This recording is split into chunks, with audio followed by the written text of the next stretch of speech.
Hiya guys, good morning. So, life happens, and if you're a person on the path, then you notice everything and you feel everything and you ask all the relevant questions. You introspect. You are a miner. That is what we are, miners. We go within and we introspect and we ask questions. Why does this trigger me? Or why is this happening? What does it mean? How do I feel? Etc., etc. Of course, there are plenty of people who are not doing that, who will just go along and along and along, and life just kind of happens to them, and they're the eternal victim. Shit happens, and they just they don't use what happens and what is going on in order to go within and find out what is happening, because that is the only path that leads to freedom, people. There is no other way. You have to go through it to come out.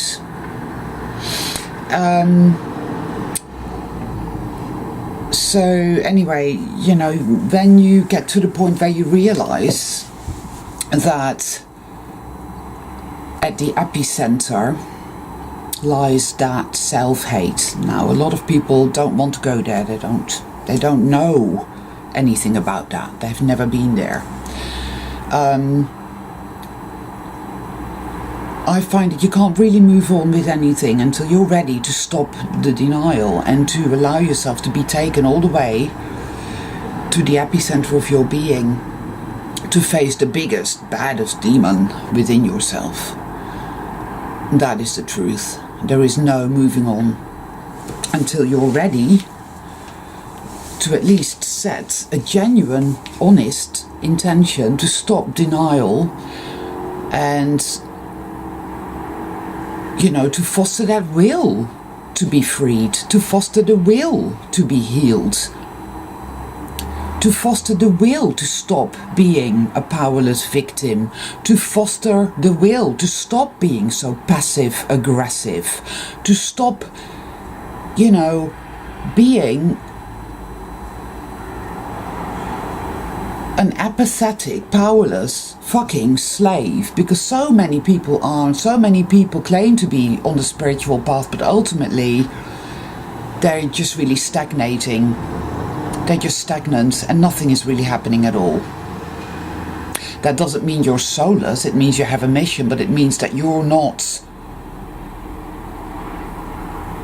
accepting your mission. You're lingering at base camp, saying, oh, I can't do it, I can't do it, I can't, I don't want to, it's scary and it's going to hurt, and so I don't want to.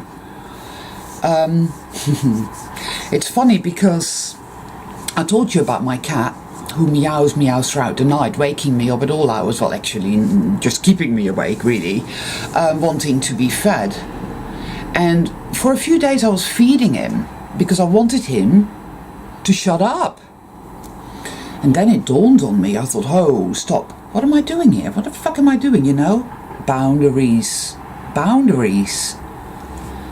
I wasn't setting clear boundaries, and I was not honouring myself. And I was allowing my cat to, to bully me, to rule me, to make my decisions for me. And it was a very good lesson. So I stopped feeding him. I said, no, I'm not feeding you. You get fed in the morning, you have lunch, and then you have your dinner. And that's it. Wow, the light is very bright today. Some other things happened in my life as well, where I had to say, no, we have to have boundaries, people. Having boundaries is very important. But if you feel utterly worthless, and if you are not setting clear intentions, if you are not really going within, if you are not honest with yourself about what is going on, of why it's happening, how you're feeling, what you really want versus what you think you should want, any of this. Look, I know it's confusing, I know that, I know, because I've been there. But one thing I've always been good at, I've always been pretty good at not staying in denial, not allowing myself to live a lie. When you find yourself in a corner, there is no going back. The only way out is forward, through the darkness and through the pain. That is the only way, and nobody can help you with that. Nobody. Only you can do that. I have had to do it. I still do it on a daily basis. It's the only way. Now, often enough, when life has bludgeoned us, and especially when we've had narcissistic parents, and then especially even, like as in my case, when you chuck religion into the mix, that's really done a number on us, you know. So it makes us feel really powerless, and it makes us feel that we are only here to be tools for the will of God. We're here to just, exist in hell, to suffer, that we're martyrs, and that we have to go through all of this numbly, with eyes closed, to endure the hardship and the grief and the suffering, and to just feel the love. Well, no. Love is not just a feeling, and it's not just an energy. It is much, much more than that. It's much more than that, and it wants to be utilized. See, religion is all patriarchy, and it's this wrathful entity that just uses us as fodder, that doesn't like us having sovereignty or will or intention or creativity or anything. It doesn't want us to walk on our own 2 feet, standing in our power and our radiance. It doesn't like that at all. The minute you start doing something like that, it's like God gets really, really angry and smites you. You know, the Bible's full of stories like that, of people that wanted to self-actualize but pissed God off. God is always fucking pissed off. You see, so you learn to live in fear, and you learn to think, well, it's better to be small, that way God may just overlook me, so it's better to stay small. And we're here to suffer, we're here to endure the misery and the suffering, it's just the way it has to be, it's better to stay small, that's the way it has to be. And that really is just fear. Now, the Great Mother seeks to teach us how to walk, like any mother, any decent mother, half decent mother, who has a baby growing into toddlerhood, and the child starts to walk, and the mother is there going, come on, come on. She won't do your walking for you, of course. She'll catch you if you fall. But you know, she wants you to learn to walk. She wants you to learn to ride your bike. She wants you to learn to ice skate. She wants you to grow into the power that is rightfully yours. It's your inheritance. She is in you. You are of her. It is how it is. That is love. Love does not seek to control you. Love does not want you to be small. Love doesn't want you to live on your knees with your mouth closed and your eyes shut and the hands over your ears because you're, oh, I better not rise above myself because God will punish me. We're here to be martyrs and to endure, and then we'll get our reward in heaven.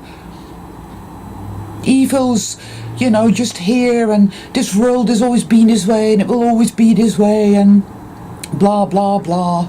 This is all passive aggressive bollocks, and it's nonsense. I don't like it. I don't adhere to it. I don't feel it.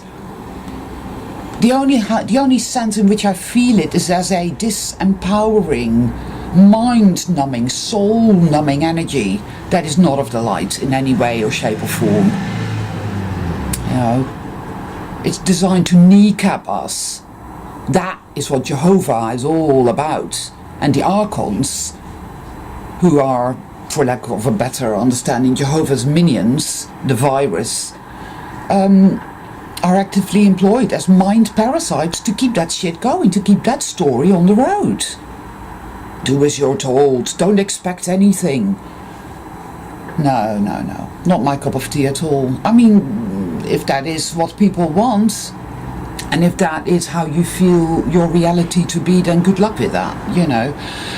For me, I feel deeply inspired. I feel fizzy, you know, like a fizzy drink with potential, with colours, with infinite creativity. I have seen the magic. I know it, and it knows me. It doesn't mean that I get to have everything I want at any given time, because sometimes what we want isn't necessarily good for us. It doesn't work like that exactly, but this energy, this electricity, this life force, this power, this magic, this love seeks to what is the word? You know, it lives in us. It lives in us. It's always there. All we need to do is say yes and open up to it with a tiny bit of trust and a tiny bit of faith and a tiny bit of a sense of, hey, infinite potential. Wow. Right? It's there. Love is going up. You know, that is love. Everything else is self-hate. And self-hate breeds fear, passive aggression. It kills the imagination, it kills your dreams, it kills your joy. And you look around at other people and you want to kill their dreams and you want to kill their joy and you want to rain on their parade, because deep down, in that passive aggressive way, you hate them for that joy they feel, because you want that, but you're not allowing yourself to have it. I mean, if this video sounds a little severe than my usual, you know, than my usual stuff, then that is because I feel it very strongly. Because I need to talk about what I'm guided to talk about, people. It seems to me that there are people who, yes, you're sold, yes, you're on the path, but you know, you're lagging, you're not taking the bull by the horns, and it's time for a fucking wake up call. Wake up, right? Wake up. You can sit there and watch all the conspiracy theories and believe yourself to be powerless and, oh, evil always wins, or maybe you've worked through that a bit and you're starting to realize that, okay, only if I believe it to be so, perhaps I am more powerful than I thought. But then you're still stuck in that religious indoctrination that tells you that, well, life kind of happens to you and, you know, you have to endure. You have to endure, and then when you die, you get to go to heaven. Kind of like. No, your power and your infinite potential, your infinite creativity, the beauty, the resplendence of your soul wants to be expressed now.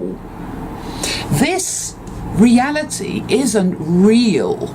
It isn't set in stone. It can be transformed, it can be morphed into paradise. You have dreams. There are things that you may want. You might want to heal your body if it needs healing. You might want, I don't know. I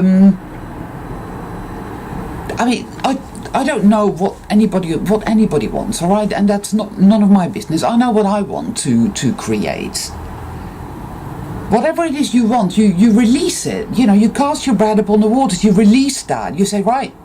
It's not about control and making it happen. That is the old way. That is the Piscean way. the patriarchal way. It's not about that. It's about letting it go, feeling that communion with that great mother energy, that woo, yay. You know, you can feel it radiating. No, and you trust that this energy knows, this is your true self, knows the best way to bring shit about. It doesn't always look the way we'd expected it to look, you know, sometimes it comes in different ways, but it's always good, and it's always joyful and uplifting, and wow, you know. We are not meant to live on our knees, people. We are not meant to just mindlessly, mind-numbingly endure. We're not. That's like these old stories of the Piscean age, you know, where, oh, I was a political prisoner for 30 years, and whilst they were pulling out my toenails every day, I prayed to God and he gave me solace. That sort of shit is like, fuck that. No way, no. That is just so typical, clever, archonic, nasty mind parasite shit where, you know, it doesn't want you to cast out the virus. It wants to live, people. So be aware of its many little clever tricks. You know, you're beautiful. I said this before, remember, you're not gold, you're not platinum. No, you're this wonderful metal they found on planet Zorkon that is indestructible and can be turned into anything. It's time to step into our power and to say no. Because what is the point otherwise, people, you know? Let's just pack up and call it a day, because it's pointless then, really.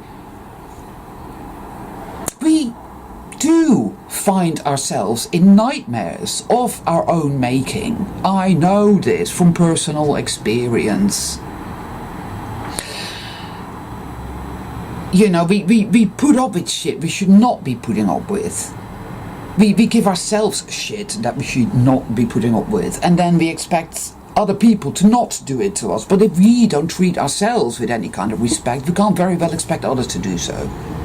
If you do not set your boundaries and say, hey, this kind of behavior is wrong, then people are going to keep abusing you.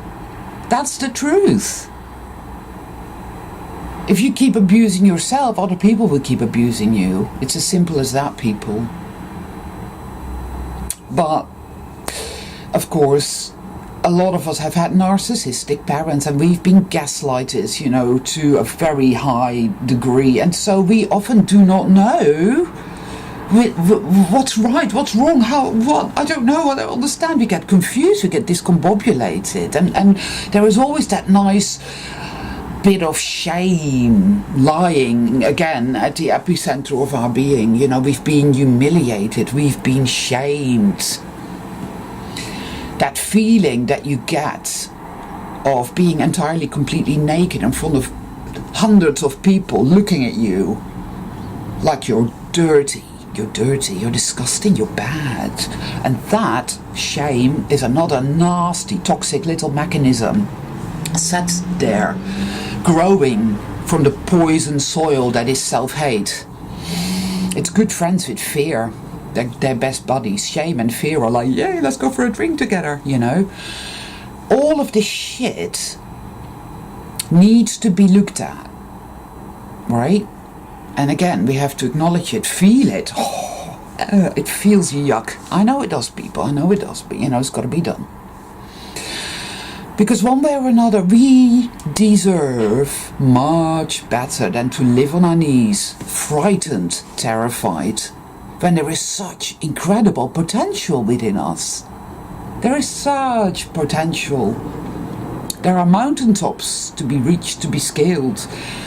There is terrain, unknown terrain to be discovered. You know, there are miracles to be had. There is joy, happiness, human connections. There's all kinds of wonderfulness there, you know. But we've got to give ourselves permission. And I sense that there are people out there, and this includes me as well often enough, that, you're not giving yourself permission. I sometimes don't give myself permission because I'm still thinking, oh, what if this and what if that, or I get confused. It does that, fugue mind states. Very clever. The Great Mother wants you not only to learn how to walk on your own two sturdy legs and feet, she wants you to run that marathon. She wants you to be Usain Bolt times 10. You understand? That is what love is all about. Love is about infinite potential. Love is not about enduring the shackles of hell and getting our reward in heaven. That is patriarchy, and that is religious programming. And it's interesting because even people that were not raised in religious households like my other half still suffer from religious indoctrination because it pervades our reality. So let's got you, see ya, motherfucker, because wow. And yeah, it does make me feel angry, actually. You're right, I do feel a little angry because it's wrong, it's abuse, and it's gaslighting again. And I see it and I call it what it is: abuse and gaslighting. Because I am an infinite, creative, magical being, and I am in this magical journey learning how to express pure unconditional love in this world and to see it transform from within me, because this world, your world is your world, my world is my world, is but a mirror and a kind of extension. It is. We are here to learn. Yes, it is a kind of school, I suppose. It is a kind of school, And what do you do in school? Are you in school to endure being bullied and being treated like shit? I used to, we used to have this teacher called Mr. de Jong who used to absolutely relish beating us, kicking the shit out of us and making us feel like shit. I mean, the verbal abuse was like, wow, it was like being in a Stalinist gulag. Wow. When you go to a good school, a really good school, the best school, like say Rudolf Steiner School, they're not too bad, they're really quite good. They want you to be really creative and are really supportive, and you're inspired to really fulfill your potential, That is what it's all about. We're given these materials, these raw materials, and yes, for a long time shit does happen. Because that is how we learn to grow strong. Remember those trees that you never watered? Their roots go deep, deep, deep, deep within the earth. And wow, they are some fucking amazing trees, So that is what that is about. We're not meant to go on suffering in perpetuity. No. We suffer as a means to an end. Alright? But there's so much more to that story. So, let's have openness instead of closedness. Let's acknowledge that passive aggression, that rage within us, where it's like, well, you can't have what you want, and then feeling that envy and that, because that's what that is, it's and that condemnation of other people and that judgment and that cringe factor that you feel when you see somebody behaving a certain way or dressed a certain way or treated a certain way, and you cringe factor, that is your own shame talking to you there. And shame is a very important aspect of the shadow self that needs to be looked at and healed. Yeah? Because that is all gaslighting and manipulation. They make us feel so ashamed, about, say, having bodily functions, for example, or sexual shame, or shame about, oh well, I'm not very good looking because my body does not adhere to a certain standard. So I see that all the time. Shame about being poor, shame about your shame. Oh, shame, shame, shame, be ashamed. Boy, oh boy. All of that is bullshit, It's rubbish, people. You are beautiful and precious. You are. You matter very much. And this experience that you're having can be whatever you want it to be. It it can be incredibly so beautiful, filled with color. I mean, right now I'm looking out this window, and for the last few days, well, it's beautiful. The sky is pink, as in, but like a golden pink, with blues and violets, and the golden sunlight. The grass is super green, and it fills me with joy. It's wonderful and it's amazing, you know. And it tells me that something is happening, something is blossoming and growing, and that is good, you know. And who knows, maybe at the end of the day, maybe I'm just rabbiting on and I'm wrong, and it really ultimately it is all about us living on our knees with our eyes closed. Oh, better not look, oh, God is there, he's gonna beat me, oh. You know, maybe that is how it is. And if that is true, then I suppose sooner or later I will get a profound beating. God will show up, you know, with his boxing gloves on to give me a good punching. But I'll tell you something, I'll fucking fight back. Because I'm not having that shit. We've had this for so long now. You know, I'm bored to shit of all that. I'm bored of God. God is an asshole. He always was. He's just he's a schoolyard bully, you know. He's a schoolyard bully. He went to school and he was the fat kid, you know, with the bad skin, the acne and the broken teeth, you know. And he wasn't very bright, and he didn't have any imagination, you know. He didn't like himself very much, and he looks around, you know, he says, oh, they're all better than me and I hate them for it. That's God. But the Great Mother is a very, very different kettle of fish. The Great Mother is that amazing teacher that you had, who inspired you to develop your piano playing skills, who said to you, you know what, you can do anything you like. What would you like to be? And because of that amazing teacher, you went on to fulfill your potential. You found joy and infinite creativity. That is really what it's all about, people, you know. Whatever enters your life, whatever it is, people, events, whatever, nuances, if it detracts from you, if it makes you feel like, oh, dull, dusty, something, whatever, there are all these different nuances to that negativity that it can make you feel, you know, that it ain't of the light. But it will tell you, oh, but it is, and you have to put up with it, and you have to do it, because, you know, because it's not so bad really, and it's sort of alright in that way, yeah, but it isn't alright, you see, because otherwise you wouldn't feel this way, right? When it's off the light, it's got your back, and you know it. It feels good. It feels, oh, I can breathe, oh, I feel free, oh, I feel so much better, oh, wow, yeah. It has a feel, an energetic sense, and it's good. That is how you discern. You can learn to discern, because it isn't always that easy when you've been that gaslighted. I mean, you feel so shitty, right? It can be really difficult to learn to discern because you're so used to being gaslighted. But focus on that.